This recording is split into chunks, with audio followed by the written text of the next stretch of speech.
வாழ்க வையகம், வாழ்க வளமுடன். அனைத்து உறவுகளுக்கும் இனிய வணக்கம். மாதங்களில் சிறந்தது மார்கழி என்பார்கள்.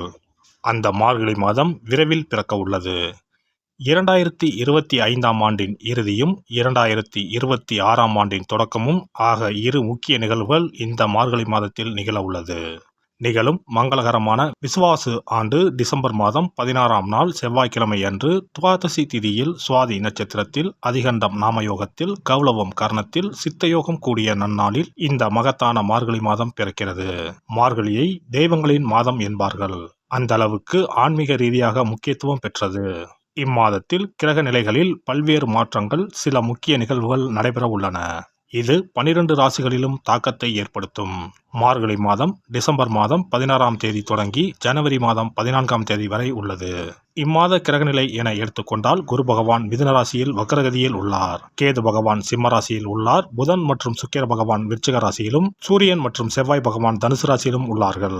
சனி மற்றும் ராகு பகவான் கும்பராசியில் உள்ளனர். இம்மாத கிரக பயிற்சி என எடுத்துக்கொண்டால் 21/12/2025 குரு பகவான் வக்ர நிலையில் புனர்பூசம் 4ஆம் பாதத்தில் இருந்து புனர்பூசம் 3ஆம் பாதத்திற்கு பயிற்சியாக உள்ளார். 22/12/2025 சுக்கிர பகவான் விருச்சிக ராசியில் இருந்து தனுசு ராசிக்கு பயிற்சியாக உள்ளார். அதேபோல 25/12/2025 புதன் பகவான் விருச்சிக ராசியில் இருந்து தனுசு ராசிக்கு பயிற்சியாக உள்ளார். மேலும் 11/1/2026 புதன் பகவான் தனுசு ராசியில் இருந்து மகர ராசிக்கும், செவ்வாய் பகவான் 14/1/2026 தனுசு ராசியில் இருந்து மகர ராசிக்கும் பயிற்சியாக உள்ளார். இம்மாத சிறப்புகள் என எடுத்துக்கொண்டால் டிசம்பர் மாதம் 19ஆம் தேதி அனுமன் ஜெயந்தி, டிசம்பர் மாதம் 30ஆம் தேதி வைகுண்ட ஏகாதசி, ஜனவரி 3ஆம் தேதி ஆருத்ரா பௌர்ணமி, ஜனவரி 14ஆம் தேதி போகி பண்டிகை ஆகிய நிகழ்வுகள் உள்ளன.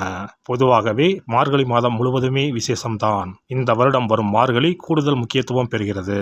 பிறக்கப் போகும் இந்த மார்கழி மாதத்தில் உங்கள் வாழ்வில் வளமும் நலமும் செல்வ செழிப்பும் பெற்று வாழ்வில் உயரிய நிலையை அடைய எல்லாம் வல்ல எம்பெருமானை வேண்டி விரும்பி கேட்டுக்கொள்கிறேன். விருச்சிக ராசி அன்பர்களே, மார்கழி மாத கிரக நிலைகளை ஆராய்ந்து பார்க்கும் பொழுது உங்கள் ராசிநாதன் செவ்வாய் பகவான் தனஸ்தானத்தில் சஞ்சரிக்கிறார். அவரோடு சூரிய பகவான் இணைந்திருப்பதால் தொழிலில் முன்னேற்றம், வருமானத்தில் உயர்வு வந்து சேரும். புதிய தொழில் தொடங்கும் முயற்சி வெற்றி தரும். புகழ் மிக்கவர்கள் உங்களுக்கு பின்னணியாக இருந்து பல காரியங்களை முடித்துக் கொடுப்பர். பொது வாழ்வில் உள்ளவர்களுக்கு புதிய பொறுப்புகள் தேடி வரும். மாத தொடக்கத்தில் குருவின் பார்வை உங்கள் ராசியில் பதிகிறது. சுபகிரகத்தின் பார்வை பதிவதால் சுப செய்திகள் வந்து சேரும். மார்கழி 6ஆம் தேதி மிதுன ராசிக்கு குரு வக்ர இயக்கத்தில் செல்கிறார். உங்கள் ராசிக்கு தன பஞ்சமாதிபதியானவர் குரு பகவான். அவர் அஷ்டமத்தில் சஞ்சரித்தாலும் அவரது பார்வை தனஸ்தானம் எனப்படும் 2ஆம் இடத்தில் பதிகிறது. தன் வீட்டை தானே பார்க்கும் குருவால் எண்ணற்ற நற்பலன்கள் இல்லம் தேடி வரப்போகிறது. வீடு கட்டும் முயற்சி அல்லது வாங்கும் முயற்சியில் வெற்றி கிடைக்கும். குடும்பத்தில் சுபகாரிய பேச்சு கைகூடும்.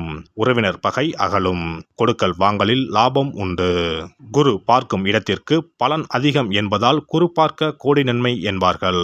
அதன் அடிப்படையில் குருவின் பரிபூர்ண பார்வை சுகஸ்தானத்தில் பதிவதால் உடல் நலம் சீராகும். உயர்ந்த மனிதர்களின் பழக்கத்தால் பல நல்ல காரியங்களை செய்து முடிப்பீர்கள். அரசியல் களத்தில் இருப்பவர்களுக்கு அதிகார அந்தஸ்தை பெறும் யோகம் கிடைக்கும். பயணங்கள் பலன் தருவதாக அமையும். புதிய வாகனங்கள் வாங்கும் முயற்சி கைகூடும். புனித பயணங்களை மேற்கொள்வீர்கள். குறிப்பாக புகழ்பெற்ற ஆலயங்களுக்கு சென்று வழிபட்டு வர வேண்டும் என்ற எண்ணம் நிறைவேறும். மார்கழி 7ஆம் தேதி தனுசு ராசிக்கு சுக்கிர பகவான் செல்கிறார். சுக்கிர பகவான் தனஸ்தானத்திற்கு வரும்போது குடும்ப அமைதி கூடும். வீட்டிற்கு தேவையான அத்தியாவசிய பொருட்கள் முதல் ஆடம்பர பொருட்கள் வரை வாங்க செலவிடுவீர்கள். மேலும் திருமண வயதடைந்த பிள்ளைகளின் கல்யாணத்தை முன்னிட்டு சீர்வரிசை பொருட்கள் வாங்கும் முயற்சி கைகூடும். கரைந்த சேமிப்புகளை ஈடுகட்டுவீர்கள். ஆடை ஆபரண சேர்க்கை உண்டு. வாடகை கட்டிடத்தில் நடைபெற்ற தொழிலை சொந்த கட்டிடத்திற்கு மாற்றும் முயற்சி கைகூடும். வாங்கிய இடத்தை விற்பனை செய்வதன் மூலம் வரும் தொகையை கொண்டு நடக்கும் தொழிலை விரிவு செய்வீர்கள். வாழ்க்கை துணைக்கு வேலை கிடைத்து உதிரி வருமானங்கள் வரும் வாய்ப்பு உண்டு. மார்கழி 10ஆம் தேதி தனுசு ராசிக்கு புதன் பகவான் செல்கிறார். உங்கள் ராசிக்கு லாபஸ்தானத்திற்கு அதிபதியான புதன் பகவான் தனஸ்தானத்திற்கு வரும்போது அற்புதமான நேரமாகும். பொருளாதாரம் உச்சநிலையை அடையும். தொழில் உத்தியோகத்தில் கணிசமான தொகை கைகளில் புரளும். ஆதாயம் தரும் தகவல் அதிகம் கிடைக்கும் நேரம் இதுவாகும். வீடு வாங்கும் முயற்சியில் ஆர்வம் காட்டுவீர்கள். தொட்ட காரியங்கள் வெற்றி பெறும். மார்கழி 27ஆம் தேதி மகரத்திற்கு புதன் பகவான் செல்கிறார். உங்கள் ராசிக்கு லாபஸ்தானத்திற்கு அதிபதியான புதன் பகவான் வெற்றி ஸ்தானத்திற்கு வரும்பொழுது முன்னேற்ற பாதையில் இருந்த முட்டுக்கட்டைகள் அகலும். பொன் பொருட்கள் வாங்கும் யோகம் உண்டு. புது முயற்சிகளில் முதலில் தாமதம் ஏற்பட்டாலும் முடிவில் வெற்றி கிடைக்கும். பாகப் பிரிவினை சுமூகமாக முடியும். மார்கழி 30ஆம் தேதி மகர ராசிக்கு செல்லும் செவ்வாய் அங்கு உச்சம் பெறுகிறார். இக்காலம் உங்களுக்கு இனிய காலமாகும். எல்லா வழிகளிலும் நன்மை கிடைக்கும். ராசிநாதன் செவ்வாய் வலிமை அடைவதால் யோசிக்காமல் செய்த காரியங்களிலும் வெற்றி உண்டாகும். பூமி யோகமும் பிள்ளைகளின் வழியில் நல்ல காரியமும் நடைபெறும். நினைத்ததை நினைத்த நேரத்தில் செய்து முடிப்பீர்கள். பொது வாழ்வில் உள்ளவர்களுக்கு மக்கள் செல்வாக்கு அதிகரிக்கும். வியாபாரம் மற்றும் தொழில் செய்பவர்களுக்கு கூடுதல் லாபம் கிடைத்து மகிழ்ச்சி கூடும். உத்தியோகத்தில் உள்ளவர்களுக்கு உயர் அதிகாரிகளின் ஆதரவு உண்டு. கலைஞர்களுக்கு புகழும் புதிய ஒப்பந்தங்களும் வந்து சேரும். மாணவ மாணவிகளுக்கு படிப்பில் முன்னேற்றம் உண்டு. பெண்களுக்கு குடும்ப பொறுப்பு கூடும். கொடுக்கல் வாங்கலில் ஆதாயம் உண்டு. இம்மாதம் திருமால் லட்சுமி வழிபாடு தித்திக்கும் விதத்தில் வாழ்க்கையை அமைத்துக் கொடுக்கும். பண தேவையை பூர்த்தி செய்யும் நாட்கள் டிசம்பர் 20, 21, 26, 27, ஜனவரி 5, 6, 9, 10. மகிழ்ச்சி தரும் வண்ணம் ஆரஞ்சு. சிறப்பு தொகுப்பு. வெற்றிகள் குவிய விஷ்ணு வழிபாடு. ரொக்கத்திற்கு முக்கியத்துவம் கொடுக்கும் நாம் சொர்க்கத்திற்கும் முக்கியத்துவம் கொடுக்கும் விழாவை கொண்டாட வேண்டும். அந்த விழா இந்த மார்கழி மாதம் வருகிறது. திருப்பதி, திருவரங்கம் உள்ளிட்ட விஷ்ணு ஆலயத்தில் நுழைய லட்சக்கணக்கான மக்கள் காத்திருப்பார்கள்.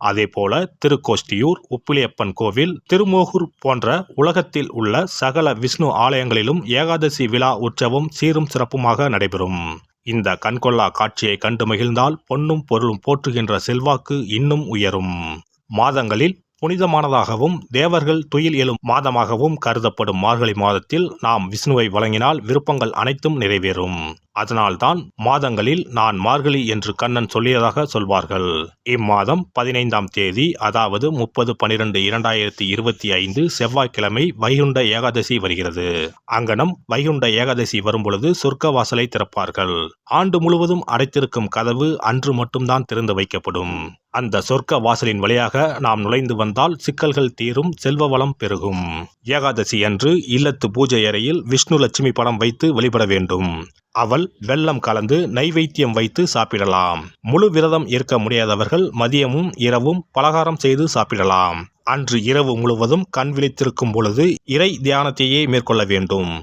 மறுநாள் அதிகாலையில் சூரியன் உதிக்கும் முன்னதாக நீராடி பச்சரிசி சோறு, அகத்திக்கீரை, நெல்லிக்காய், கருணைக்கிழங்கு, புளிக்குழம்பு சாப்பிடுவது நல்லது. அகத்திக்கீரையும் நெல்லிக்காயும் உணவில் சேர்த்து கொள்வது அவசியமாகும். இந்த மார்கழி மாதத்தில் கன்னிப் பெண்கள் அதிகாலையில் எழுந்து நீராடி வீட்டின் முன்பக்கத்தில் கோலமிட்டு அதன் மத்தியில் மஞ்ச வண்ண பூ வைத்தால் மங்களம் உண்டாகும். பரங்கி பூவை வைத்து அழகுபடுத்துவது கண்கொள்ளா காட்சியாகும். கிருமி நாசினியாக சாணத்தின் மீது அதை பதித்து வைத்திருப்பர். மங்களம் நடைபெறுவதற்காக மஞ்சள் வண்ண பூவை வீட்டு கோல மத்தியில் வைப்பது வழக்கம். குனிந்து அமர்ந்து நிமிர்ந்து கோலம் போடும் பொழுது விரல்களுக்கு மகிழ்ச்சி கிடைக்கிறது. சிறந்த யோகாபியாசம் ஏற்படுவதாக கூறுவார்கள். இந்த வழிபாட்டின் மூலம் மனநலமும் உடல் நலமும் சீராகிறது. பிரம்ம முகூர்த்தத்தில் எழுந்து ஓசோன் என்ற காற்று மண்டலத்தில் உள்ள காற்று நம் மீது பதிவதால் ஆரோக்கியம் மேம்படுகிறது. திருப்பாவை, திருவெம்பாவை பாடி வழிபாட்டை மேற்கொண்டால் திருமணம் கைகூடும். அதிகாலையில் இறை நாமத்தை உச்சரிப்பதன் மூலம் அனைத்து நலன்களும் கிடைக்கும். இப்படிப்பட்ட சிறப்பு வாய்ந்த மார்கழி மாதத்தில் ஏகாதசி விரதத்தை இனிதே கடைபிடித்து பார்க்கடலில் துயிலும் பரந்தாமனை வழிபட்டால் வாழ்க்கை வளமாகும், வளர்ச்சியும் பெருகும், வருங்காலம் நலமாகும், வருமானம் திருப்தி தரும். விஷ்ணுவை வழிபட்டு அவரது துணையாக விளங்கி செல்வத்தை நமக்களிக்கும் லட்சுமியின் சன்னதிக்கு சென்று லட்சுமி வருகை பதிகம் பாடினால் அந்த தேவி இல்லம் தேடி நமக்கு அல்ல குறையாத செல்வத்தை வழங்குவாள். அஷ்டலட்சுமியின் படத்தை விஷ்ணு லட்சுமி படத்துடன் பூஜை அறையில் வைத்து வழிபடுவது நல்லது. லட்சுமிக்கு பாடல் படித்து வழிபடும் போது வருகை பதிகம் பாட வேண்டும். அன்றைய தினம் அவள் நைவேத்தியம் செய்து தேவியை வழிபட்டால் உங்கள் ஆசை பூர்த்தியாகும். நமக்கு வாழ்வில் ஏற்படும் இன்னல்கள் அகன்று இனிய பலன் கிடைக்கும். எல்லாம் வல்ல இறையருளால் நீங்களும் உங்கள் அன்பு குடும்பமும் உடல் நலம், நீலாயுள், நிறை செல்வம், உயர் புகழ், மெய்ஞானம் ஓங்கி வாழ்க வளமுடன். இந்த வீடியோ பதிவு உங்களுக்கு பிடித்திருந்தால் லைக் பண்ணுங்க, கமெண்ட் பண்ணுங்க, ஷேர் பண்ணுங்க, மறக்காம சப்ஸ்கிரைப் பண்ணுங்க, பக்கத்துல இருக்கிற பெல் பட்டனை கிளிக் பண்ணுங்க. நன்றி, வணக்கம். ஓம் நமச்சிவாய. சிவாய நம.